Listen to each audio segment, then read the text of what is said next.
ना संविधान बदला है ना बदलेगा कि आखिर हमें संविधान बदलने की क्या ज़रूरत है। जो संविधान सभी धर्मों का सम्मान करता है, सभी हमें बोलने की स्वतंत्रता देता है, समानता देता है, तो आखिर उस संविधान को क्या बदलकर वो मनुवादी सोच का संविधान बदलना चाहते हैं। क्योंकि ये लड़ाई है एक न्याय की, और न्याय की लड़ाई जब तक हमें इंसाफ नहीं मिलता तब तक ऋतु ऐसे ही लड़ती रहेंगी। दुखी की इसमें बात नहीं है। बात यहाँ पर होती है कि यहाँ पर पूरा जो सिस्टम है, पूरे सिस्टम में इतना भ्रष्टाचार फैल चुका है, उस भ्रष्टाचार के अंदर वो धीरे धीरे लोगों को गिरफ्त में लेते जा रहे हैं। जो व्यक्ति आवाज़ उठाता है उसको दबाने की कोशिश की जाती है। शायद डॉक्टर ऋतु भी उनकी साजिशों का एक शिकार बनी, क्योंकि वो आपको पता है कि वो एक अच्छा होनहार, जिसे कहते हैं शिक्षा, एक प्रोफेसर रही हैं और बच्चों में प्रिय रही हैं। लेकिन कहते हैं ना कि जब कोई अच्छा बोलता है, अच्छा पहनता है, ओढ़ता है, तो कुछ ये मनुवादी जो सोच के जो लोग होते हैं उनको ये पसंद नहीं आता। जातिवाद का शिकार तो तमाम टीचर प्रोफेसर हो रहे हैं ना, जिनकी वीडियो सामने आ रही हैं, बातें सामने आ रही हैं। हर प्रोफेसर रतनलाल ने भी कहा कि मेरा भी शोषण हो रहा है। तो क्या आपको शोषण हो रहा है तो क्या इसके अंदर मतलब बोलने का अधिकार नहीं है? क्या संविधान ने जब हमें बोलने का अधिकार है? जो व्यक्ति अगर बोलना चाहता है, जो लड़ना चाहता है, शायद जो लड़ेगा शायद वही जीतेगा।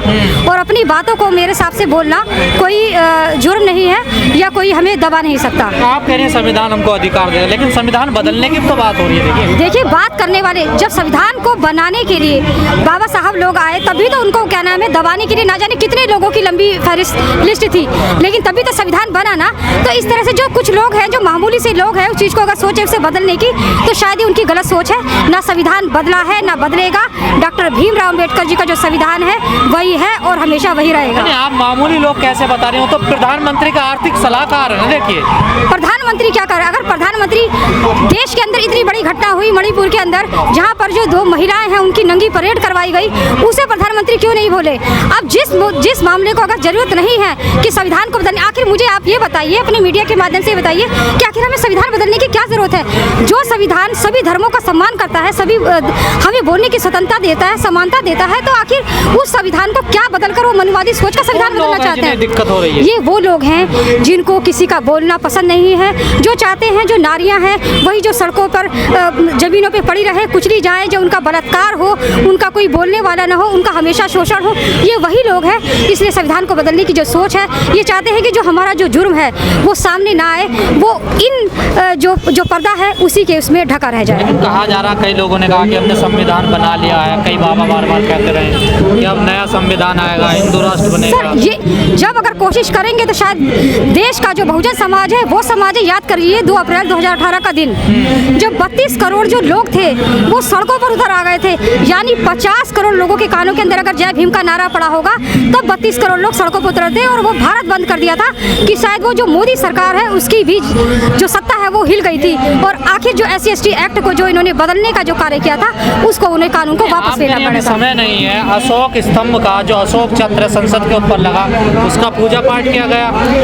आप ये सोचिए कि आप सबसे बड़ी बात यह है कि आप ये बताइए कि जो सत्ता पर जो बैठा हुआ है वो एक अपना एक जिसे कहते हैं निरंकुश शासन चला रहा है। लोग उसको पसंद नहीं कर रहे, लेकिन फिर भी जबरदस्ती कर रहा है। लेकिन मेरे हिसाब से चाहे जो भी जितने भी आज तक इतिहास में रहे, जितने भी अगर जितना भी निरंकुश शासन जिन्होंने करा, चाहे हिटलर हो, तमाम चीज उनका अंत हुआ है। तो शायद ये जो सत्ताधारी जो लोग हैं इनका भी जो अंत है जल्दी है, और आने वाला 2024 का जो चुनाव है आपके सामने दिखा देगा। क्या लग रहा है? आपने 24 का जिक्र कर दिया, क्या मुझे लगता है, जहाँ तक मेरा मानना है, मेरा जो विचार है कि आने वाला जो चुनाव है, इसमें अगर वो चाहते हैं कि इस तरह के जो लोग हैं, जो लोगों में हिंदू मुसलमान करके जो लड़वाने का काम करते हैं, शायद उनको वापस नहीं लेकर आना चाहिए, क्योंकि ये देश संविधान से चलता है, किसी मनुवादी सोच से नहीं चलता, किसी मनुस्मृति से नहीं चलता। हम संविधान का सम्मान करते हैं और संविधान के मानने वाले लोग हैं। अगर जो लोग उसे तोड़ेंगे तो हम शायद उसे उस सत्ता में या 2024 में हम उसका खुलकर जवाब देंगे। हिंदू मुस्लिम का जहर तो इतना फैल चुका है ना, आपने देखा है ट्रेन में कोई हत्या कर देता है। अब तो एक शिक्षिका जो जिसे कहा जाता है भगवान माता पिता,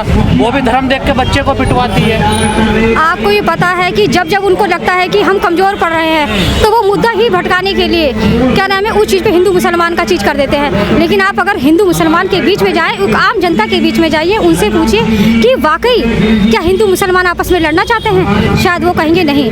ये तो मुद्दों को भटकाने वाली चीज़ है। आपको जो हाथरस जैसी जैसी घटनाएं हैं, जालोर जैसी घटनाएं हैं, या क्या कहते हैं मणिपुर जैसी घटनाएं हैं, या क्या कहते हैं जो इतने हमारे जो देश के जो सैनिक हैं वो मारे जा रहे हैं, उन जैसी घटनाओं को दबाने के लिए इस तरह के मुद्दों को आगे कर करा इनसे गया है। कैसे छुटकारा पाया जाएगा, रास्ता क्या? हम इसके लिए कहते हैं काशीराम साहब जिस तरह से कहते थे, बाबा साहब काशीराम साहब कहते थे कि आपको सत्ता में आना है, आपको शासन में भागीदारी करनी है, तो हमें सबसे पहले अपनी राजनीति को सामाजिक के साथ साथ अपनी राजनीतिक जो जड़ है उसको भी मजबूत करना पड़ेगा, तभी ये इस तरह के जो लोग हैं आएंगे नहीं। और जनता का इसमें फर्ज होता है कि वाकई में अपना जो वोट है, जो बाबा साहब ने बड़ी मेहनत से आपको मतलब दिया है, बहुत लड़कर अपना खून पसीना एक कर अपने शायद अपने बच्चों की बलि देकर ये जो वोट देने का जो अधिकार दिया है इसका सही उपयोग करें और आने वाले 2024 के चुनाव में इस तरह की सरकार, इस बदनुवादी सरकार की तरह की जो सरकार है उसे ना आने दिया जाए। ये जो कल्पना कर रहे हैं नए संविधान की, कैसा हो सकता है, आपको लगता है क्या होगा नए संविधान में? सर जो चीज़ है नहीं सामने तो मैं इसके बारे में कुछ नहीं करूँ, क्या होगा क्या नहीं होगा। अभी वर्तमान में देखिए,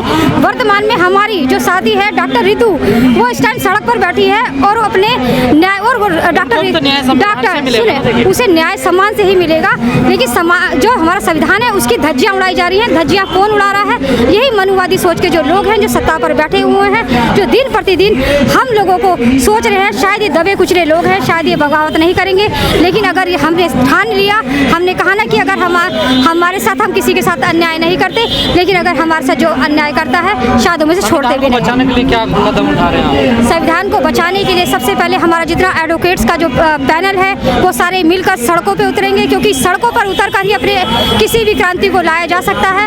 हम पहले जो अपना कानून है, हमारे जो अधिकार है उनको लेंगे और पूरी मजबूती से सभी लोग एकता का प्रदर्शन करेंगे। लेकिन कुछ लोग कह रहे हैं संविधान को बदला नहीं जा सकता, जो उसका मूल ढांचा है उसको कभी चेंज नहीं किया जा सकता। ये सच है क्या? ये सही बात है, मैं बार बार कह रही हूँ, आखिर संविधान को बदलने की जरूरत क्या है?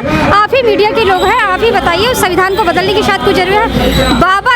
बाबा साहब जैसा दिग्गज व्यक्ति शायद विश्व के अंदर नहीं हुआ, 32 डिग्रियों का वो हुनर रखने वाला व्यक्ति, अब ये कुछ चंद लोग अगर कहें संविधान बदल देंगे, मनुस्मृति को लागू करेंगे या हिंदू राष्ट्र बनाएंगे, शायद ये उनकी गलतफहमी है। कह रहे हैं संविधान पुराना हो गया है और उस पे अन्य देशों से उसमें यानी डुप्लीकेट किया गया है। आप ये भी तो सोचिए, पुराने तो ये भी हो गए हैं, मोदी सरकार को आए हुए इतना टाइम हो गया है तो बदलना तो इनको भी चाहिए। इनके शासन को जनता पसंद नहीं करती, हटते क्यों नहीं है? अपनी चालबाजियों को मतलब ये नकारते क्यों नहीं है, मानते क्यों नहीं कि हमारा अब वजूद खत्म होने वाला है?